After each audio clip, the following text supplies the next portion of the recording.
इस क्लास के अंदर हम कवर करने वाले हैं इन तीन टॉपिक को कि आरजीबी क्या होता है, सीएमवाईके क्या होता है और रेजोल्यूशन क्या होता है। तो चलिए स्टार्ट करते हैं इस क्लास को डेप्थ में। आरजीबी और सीएमवाईके। फर्स्ट हम आरजीबी को समझते हैं कि आरजीबी क्या होता है। RGB stands for red, green and blue. ये होता है स्क्रीन के लिए या फिर आप कह सकते हो कि वेब के लिए। वेब के लिए यूज होता है। जब भी हम कोई डिजाइन बनाते हैं, जैसे कि आप थंबनेल बनाओगे, जैसे कि आप कोई पोस्ट बनाओगे, कुछ भी आप डिजाइन करते हो जो बेसिकली कहीं ना कहीं वेब पे जाने वाला है, तो हम कलर मोड जो है वो क्या रखने वाले हैं, आरजीबी। अब ये आरजीबी क्यों रखेंगे? क्योंकि जो सिस्टम होता है हमारा, वो कलर कोड जो होता है वो आरजीबी को समझता है। बेसिकली ग्राफिक डिजाइनर दो कलर मोड पे काम करता है, आरजीबी और सीएमवाई के। आरजीबी जब उसको वेब के लिए कुछ डिजाइन करना है, लेट्स सपोज मुझे सोशल मीडिया की पोस्ट डिजाइन करनी है, तो मैंने कंट्रोल एन किया और मैं यहाँ पर अब जो विड्थ और जो हाइट है वो पेस्ट करने वाली हूँ। जैसे मैंने यहाँ पर 1080 प्रीवियस क्लास के अंदर हम ये कवर कर चुके हैं और मैंने 1080 एक स्क्वायर साइज ले लिया। अब यहाँ पर आता है रेजोल्यूशन और वहीं पर आता है कलर मोड। अब फोटोशॉप बहुत सारे कलर मोड को कैरी करता है, जैसे आपने बिट मैप को देखा होगा, ग्रे स्केल, सीएमवाई के, लैब कलर, ये सब। बिट मैप, ग्रे स्केल और लैब कलर हमारे काम के नहीं है, क्योंकि ग्रे स्केल पूरा का पूरा ग्रे शेड पे काम करता है। 256 जो कि ग्रे शेड्स होती है, ब्लैक एंड व्हाइट जो फोटो एडिटिंग होती है उसके लिए होता है। लैब कलर जो होता है वो ह्यूमन आई के परसेप्शन पे काम करता है और बिट मैपिंग हाई एडिटिंग के लिए यूज होता है।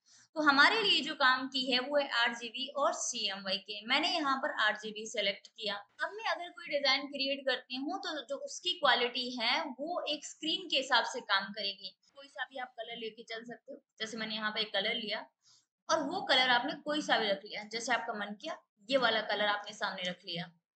अब सेम अंदर, ये तो आपने वेब के लिए लिया। अब सेम मैं इसको सीएमवाईके के अंदर डॉक्यूमेंट को ओपन करती हूँ। सेम आपने यहाँ पे 1080 और सेम आपने यहाँ पर कलर मोड सीएमवाईके रख लिया यहाँ पर। अब एक आपका जो डॉक्यूमेंट है ये वाला, ये सीएमवाईके का है और ये वाला आरजीबी का है।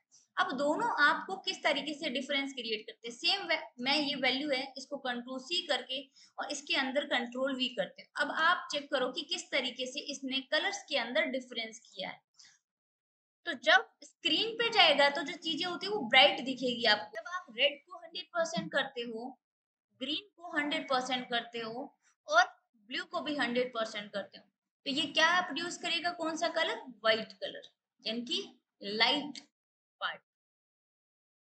इसीलिए आपको जो हर कलर है वो बहुत ज्यादा स्क्रीन के ऊपर वाइब्रेंट दिखता है। लेकिन अगर मैं सीएमवाईके पे आ जाऊं, अब सीएमवाईके क्या होता है, ये हमें पता लग गया कि ये आरजीबी होता है, वेब के लिए होता है। इसका कलर सिस्टम होता है, व्हाइट कलर को प्रोड्यूस करता है। जब भी हमें कोई वेब के लिए डॉक्यूमेंट लेना है तो मेक श्योर ये रखना है कि हमारा कलर मोड आरजीबी के अंदर होना चाहिए। अब सीएमवाईके, सीएमवाईके स्टैंड्स फॉर सियान, मजेंटा, येलो एंड के स्टैंड्स फॉर की कलर। यानी कि कोई ऐसा कलर जिसको ऐड करने से मुझे किसी भी कलर की डार्क पार्ट मिलता है, यानी कि डार्क शेड मिलती है। तो अब जब मैं सीएमवाईके बनाती हूँ तो मुझे किसी भी कलर को डार्क में लेकर के जाना है, तो ये सीएमवाईके जो होता है ये प्रिंट के लिए यूज होता है। जब भी आप किसी चीज को प्रिंट के लिए दोगे तो आप सीएमवाईके यूज करोगे। लेट सपोज आपने आरजीबी के अंदर डिजाइन बनाया और आपने उसको प्रिंट करवा लिया। अब वो क्या करेगा, सीएमवाईके जो फ्लेक्स मशीन है वो सीएमवाईके कलर पैलेट को ढूंढेगी। अगर उसको नहीं मिलता है तो उसकी आसपास का कलर को सिलेक्ट करेगी और उसको प्रिंट कर देगी। इससे ब्रांडिंग जो होती है वो क्या होगी, हमारी खराब होगी। और ब्रांडिंग को ये रूल फॉलो नहीं करेगा, हमारा कलर मैच नहीं हुआ। इसीलिए जब भी कोई ब्रांड वेब पे जाएगी तो मेक श्योर कि आपका डॉक्यूमेंट आरजीबी कलर कोड को फॉलो करे और जो सीएमवाईके होता है वो प्रिंट को फॉलो करे। ये आपको ध्यान रखना है। अब ये हो गया आरजीबी और सीएमवाईके के बारे में नॉलेज। अब हम बात करने वाले हैं रेजोल्यूशन के बारे में। रेजोल्यूशन का मतलब होता है क्वालिटी, पिक्सल बेस्ड। अब इसको समझते हैं। इसका बेसिक या वन वर्ड के अंदर समझो, क्वालिटी। किसकी? तो डिजाइन की, डिजाइन की क्वालिटी। अब कैसे? अगर मैं किसी भी डिजाइन को बनाती हूँ और उसको 72 पीपीआई के ऊपर रखती हूँ। अब पहले हम समझते हैं पीपीआई क्या होता है। पीपीआई का मतलब होता है पिक्सल पर इंच, और एक होता है डीपीआई, डॉट पर इंच।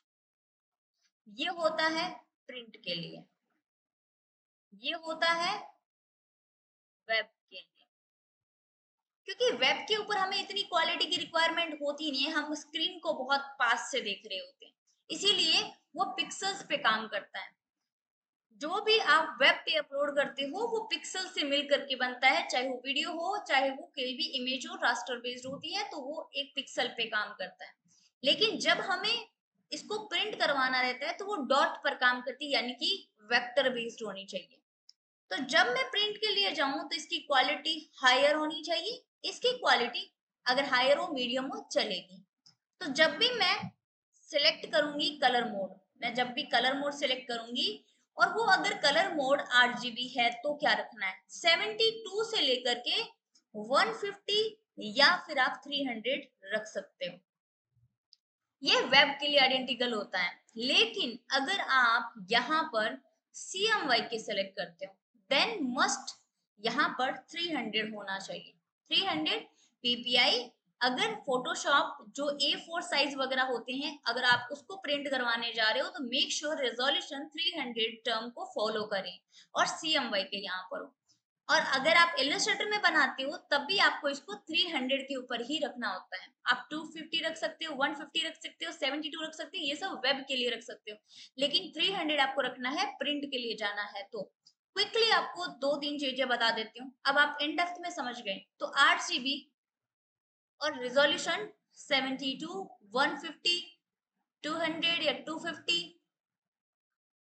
वेब के लिए, CMY के 300 प्रिंट के लिए। ये होता है 8 GB और CMY के बीच में इन डेप्थ के अंदर डिटेलिंग। तो नेक्स्ट वीडियो के अंदर हम कवर करते हैं कि टूल्स किस तरीके से काम करते हैं, किस तरीके से हम टूल्स को लेके जाते हैं, वन बाय वन हम इस टूल्स को कवर करेंगे।